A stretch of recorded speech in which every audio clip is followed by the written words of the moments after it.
আজি ভাৰতীয় জাতীয় কংগ্ৰেছৰ অসম শাখাৰ পৰা ৰাজভৱন ঘেৰাও কাৰ্যসূচী ৰূপায়িত কৰিছিলে।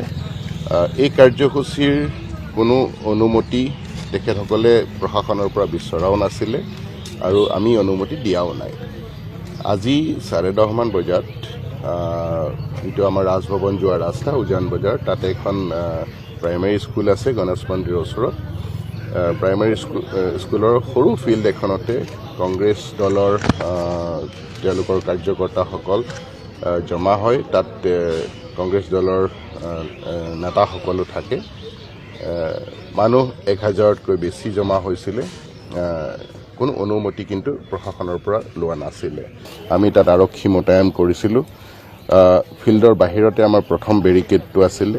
তাৰপিছত যিটো ব্ৰহ্মপুত্ৰ গেষ্ট হাউচৰ ৰটাৰীটো আছে, সেইটোত আমাৰ ছেকেণ্ড বেৰিকেডটো আছিলে আৰু তাৰ পিছত আৰু এটা থাৰ্ড বেৰিকেড আছিলে। প্ৰথম বেৰিকেডৰ আমাৰ যিমান আৰক্ষী আছিলে, তেখেতসকলে কংগ্ৰেছ দলৰ নেতাসকলক অনুৰোধ কৰে যে আপোনালোক ইয়াৰ পৰা বাহিৰলৈ নোলাব। কিন্তু প্ৰথম বেৰিকেড তেওঁলোকে ভাঙি গোটেই যিটো তেওঁলোকৰ প্ৰতিবাদী সমদল, সেইটো ৰাজভৱনৰ দিশে অগ্ৰসৰ হয়। তাৰপিছত গৈ যিটো আমাৰ ছেকেণ্ড বেৰিকেড ব্ৰহ্মপুত্ৰ গেষ্ট হাউচৰ সেই ৰটাৰীটোত আছিলে, তাত আমাৰ যথেষ্ট সংখ্যক আৰক্ষী মোতায়েন কৰা হৈছিলে। তাত আমাৰ DCP পৰ্যায়ৰ 2জন অফিচাৰ আছিলে আৰু বাকী আৰক্ষী বিষয়াসকল আছিলে। তাত আমাৰ লোহাৰ বেৰিকেড দিয়া হৈছিলে। নেতা কেইজনমান আৰু লগত থকা তেওঁলোকৰ ছাপৰ্টাৰে সেই বেৰিকেড ভাঙি তেওঁলোকে ক্ৰছ কৰি পাৰ হৈ যায়।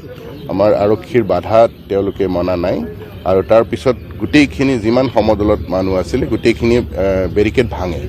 সেই সময়তে আমাৰ কোনো ধৰণৰ বেলেগ আমি ফ'ৰ্চ ইউজ কৰা নাই, কোনো ধৰণৰ লাঠি চালনা হোৱা নাই। আমাৰ হাতত যে টিয়াৰ স্মক থাকে, আমি টিয়াৰ স্মক ফায়াৰ কৰা নাই। বন্দুকেৰে যে ফায়াৰ কৰে, আমি ফায়াৰ কৰা নাই। টিয়াৰ স্মকৰ যিটো এমিউনিশ্যন থাকে, আমি এনেকৈ ৰোল কৰি দিছোঁ যাতে ধোঁৱা ওলায়।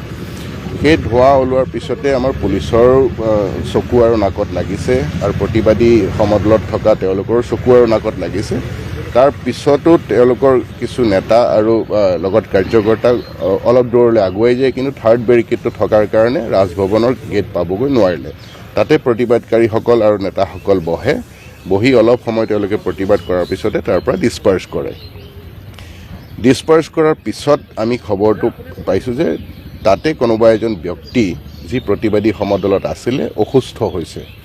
সেই অসুস্থ হোৱাৰ খবৰটো পোৱাৰ পিছত আমি GMCত আহি প্ৰাথমিক তদন্ত কৰি আমি যিখিনি গম পালোঁ, প্ৰথম সেই অসুস্থ ব্যক্তিজনে বিভিন্ন ব্যক্তিৰ লগত তাতে কথা পাতিছে আৰু কৈছে যে মোৰ গাটো ভাল লগা নাই। তাৰপিছত নিজৰ গাড়ীত গৈ অলপ পানী খোৱাৰ পিছতে তেওঁ অকণমান অচেতন নিচিনা হৈছে। লগত থকা বন্ধুবৰ্গই ওচৰতে উইণ্ট্ৰভ হস্পিটেল আছিলে আমাৰ আমবাৰীত, উইণ্ট্ৰভ হস্পিটেলত নিছে। উইণ্ট্ৰভ হস্পিটেলৰ তাৰ ডক্টৰে চাই ক'লে যে GMC লৈ যাওক, গুৱাহাটী মেডিকেল কলেজ লৈ যাওক, তাত ভাল চিকিৎসা পাব। কিন্তু গুৱাহাটী মেডিকেল কলেজ আহি পোৱাৰ পিছত ইমাৰ্জেঞ্চি ডক্টৰে চাই কৈছে যে ইতিমধ্যে সেই ব্যক্তিজনৰ মৃত্যু হৈছে। তাৰপিছত পুলিচৰ ফালৰ পৰা আমি যি তদন্ত কৰোঁ, সেই তদন্তত প্ৰথম মেজিষ্ট্ৰিয়েল ইনকুৱেষ্ট হ'ল। মেজিষ্ট্ৰিয়েল ইনকুৱেষ্ট আপোনালোকৰ সন্মুখত এতিয়া শেষ হৈছে। কোনো ধৰণৰ এক্সটাৰ্নেল ইনজিয়ৰি, মানে শৰীৰত কোনো ধৰণৰ আঘাত ব্যক্তিজনৰ নাই। আৰু এতিয়া পষ্টমৰ্টেম হ'ব। পষ্টমৰ্টেম হোৱাৰ পিছত বিশেষজ্ঞসকলে ক'ব যে মৃত্যুৰ কাৰণটোনো কি। তাৰ পিছতহে আমি মৃত্যুৰ কাৰণটো গম পাম। কিন্তু এটা কথা ঠিক যে আজি প্ৰতিবাদী সমদলত সেই ব্যক্তিজনে ভাগ লৈছিলে। ব্যক্তিজনৰ বয়স 45 বছৰ, মৃদুল ইছলাম তেখেতৰ নাম, ঘৰ বকো অঞ্চলত। আৰু প্ৰতিবাদ শেষ হোৱাৰ পিছত যেতিয়া ডিছপাৰ্চ হ'বলৈ মানুহখিনি তাৰ পৰা যাবলৈ ধৰে, সেই সময়তে তেওঁ অসুস্থ অনুভৱ কৰিছে। আৰু অসুস্থ অনুভৱ কৰাৰ পিছত প্ৰথম এখন হস্পিটেললৈ লৈ গ'ল উইণ্ট্ৰবৰ পিছত ইয়াত গুৱাহাটী চিকিৎসা মহাবিদ্যালয়ত অনাৰ পিছত তেখেতক মৃত ঘোষণা কৰিছে। কন্দুৱা গেছ আমি 3টা এমিউনিশ্যন ৰাস্তাত এনেই ৰোল কৰি দিছোঁ, কোনো ধৰণৰ ফায়াৰ কৰা নাই। গতিকে কাৰো গাত আঘাত একো হোৱা নাই। ওলোটাকে সেই কন্দুৱা গেছটো উঠাই পেলাই পুলিচৰ ফালেহে দলিয়াই দিছে প্ৰতিবাদকাৰীয়ে।